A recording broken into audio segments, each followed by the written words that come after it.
Je pense à toutes les soirées que j'ai passées avec mes commerciaux, mais ils m'en voudraient terriblement si je racontais leurs anecdotes. C'est pas trop professionnel, donc je crois que je vais m'abstenir.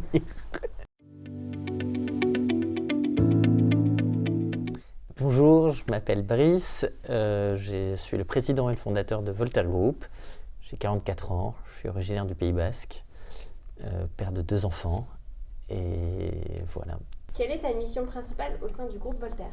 C'est de faire en sorte que ça se passe bien, qu'il y ait une bonne énergie, qu'il y ait la bonne personne au bon endroit, que chacun puisse jouer sur ses points forts.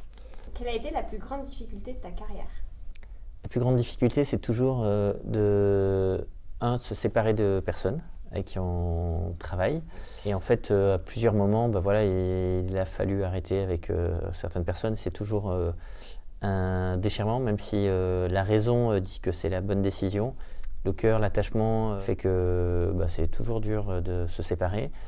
Mais en même temps, même si je sais que c'est mieux pour tout le monde, il n'y a pas de cas où les deux ne sont pas malheureux quand on arrive à cette situation.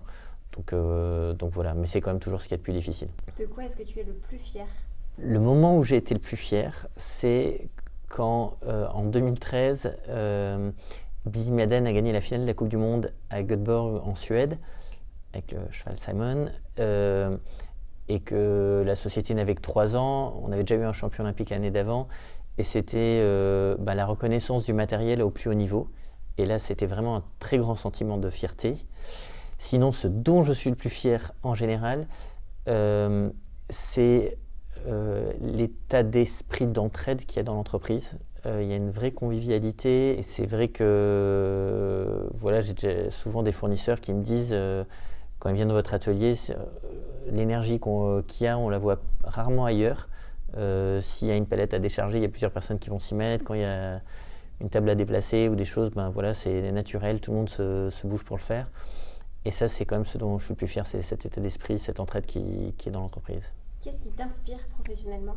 Alors, ce qui m'inspire déjà en interne, c'est mes collègues. Parce que j'apprends d'eux tous les jours, parfois leur bienveillance, parfois leur exigence, et donc c'est la première chose. Et après, ma source d'inspiration extérieure à l'entreprise, elle est partout. C'est vrai que mon cerveau est câblé comme ça, que je marche dans la rue, je regarde toutes les façades de boutique et tous les concepts business, tout ce qui existe, je scanne. Je suis un avide consommateur de podcasts. Tout le monde se moque de moi parce que je suggère toujours des podcasts. Et puis quand je réfléchis à un sujet, je vais toujours me documenter, lire des livres de référence sur le sujet pour trouver la meilleure approche. En 3 mots, comment tu décrirais ton rôle ? Très gentil organisateur. Et puis sérieusement, en 3 mots, direction, c'est donner un cap. Ton, c'est aussi donner le ton de l'entreprise. Dernier rôle, c'est écoute, parce que c'est quand même ce que je dois faire, c'est écouter tout ce qui se fait pour mobiliser tout le monde dans le même sens.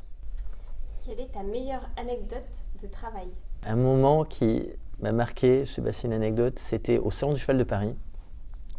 C'était à la fin de la journée et je ne sais plus comment c'est arrivé. On avait plusieurs stands de plusieurs marques et tout le monde s'est réuni. On était tous les uns à côté des autres et puis quelqu'un a lancé une petite balle de golf le long et là tout le monde est tombé comme des jeux de quilles en même temps. Et c'est stupide, il fallait le vivre, mais c'était un peu cette idée qu'on était tous ensemble et en fait c'est le reflet de ça. Et après on a recommencé 30 fois de suite, ça nous faisait beaucoup rire. Qu'attends-tu de 2022 ? Ce que j'attends de 2022, c'est de toujours progresser. En fait, c'est faire mieux qu'en 2021 à tous les niveaux. Parce qu'en fait, c'est quand même ça notre moteur. Il y a pas un domaine où on pense qu'on est les meilleurs, donc on veut toujours progresser, toujours faire mieux. Faire mieux, c'est parfois faire plus, c'est continuer de se développer. Mais c'est aussi continuer à bien s'occuper des équipes, c'est aussi continuer à progresser en termes de qualité. Voilà, c'est progresser à tous les niveaux et faire moins d'erreurs et prendre des risques. Un mot pour la fin ? Ce que je vis, c'est un grand bonheur. Mon travail n'est pas un travail, c'est une passion et c'est une chance absolue que j'ai. C'est ma chance de pouvoir faire quelque chose que j'aime avec des gens que j'aime.